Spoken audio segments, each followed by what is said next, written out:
مش لاقي الطريق ليه؟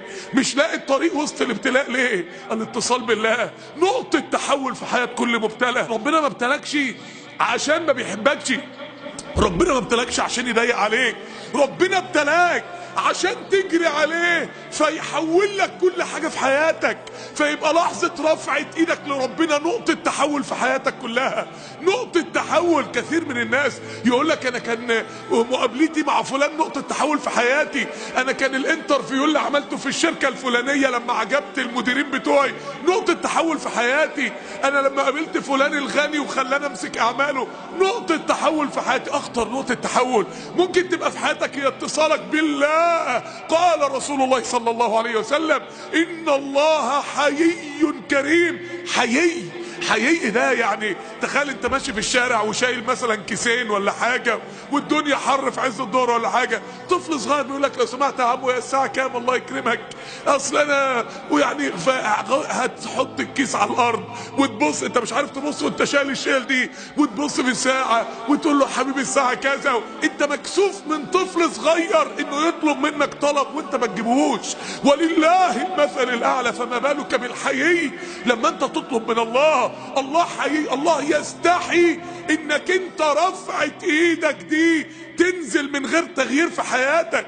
الله يستحي، ان الله حيي كريم يستحي اذا رفع احدكم اليه يده ان يردهما صفرا. ربنا لا يمكن يخلي حياتك بعد رفعة ايدك زي حياتك قبل رفعة ايدك. ارفع ايدك، ارفع ايدك ومد ايدك لربنا. لو ما كنتش مرضت، لو ما كنتش ابتليت، ما كانتش كلمة يا رب طلعت من قلبك.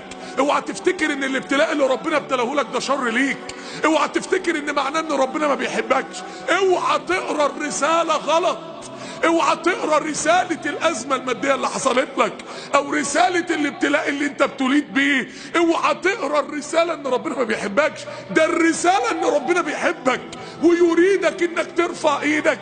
لولا انه ابتلاك ما كنتش رفعت ايدك، ما كنتش توجهت اليه.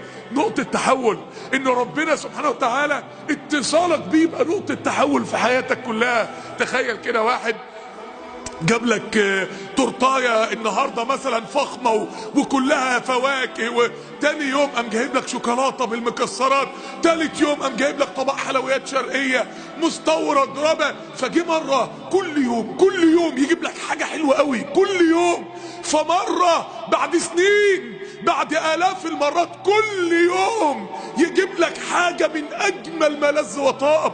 فمرة قام جايب لك علبة رمادي كده مقفولة، علبة لونها داكن كده مقفولة، تتجعز منها ولا تبقى موقن ان برضه جواها حاجة حلوة، يقينا جواها تورتاية بس هي العلبة رمادي. اهو ده الابتلاء. هو ربنا عمل فيك ايه؟ ربنا خذلك امتى؟ ربنا سابك امتى؟ ربنا تخلى عنك امتى؟ هو الاسهل ان ربنا يدي لشاب كبد في جسمه ولا ان ربنا يديله شقة يتجوز فيها؟ شقة لو راحت هيحصل ايه؟ انما الكبد ده لو راح الدنيا كلها لو من ايديك محدش هيقدر يعمل لك حاجة، ولا حد هيقدر يقدم لك ولا يأخر لك. اللي ربنا اداهولك اعلى مليار مرة من اللي انت نفسك فيه، اللي ربنا اداهولك اغلى مليار مرة من اللي انت نفسك فيه. اداك الاعلى واداك الاغلى واداك الاكرم، ما يعملكش الباقي ليه؟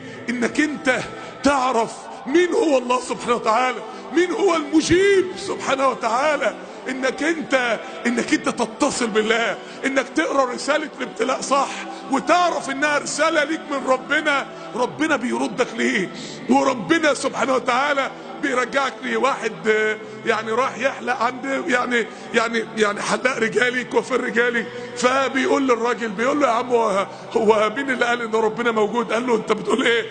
قال له يا عم امال كل المظلومين دول متسابين ليه؟ والمرضى دول متسابين ليه؟ والفقراء دول متسابين ليه؟ لو كان ربنا موجود امال كل دول متسابين ليه؟ فالراجل قال له طب نتقابل بكره. فالراجل راح له بكره تاني يوم، قال له يا اخي سبحان الله يعني مفيش حلاقين في البلد. قال له ازاي؟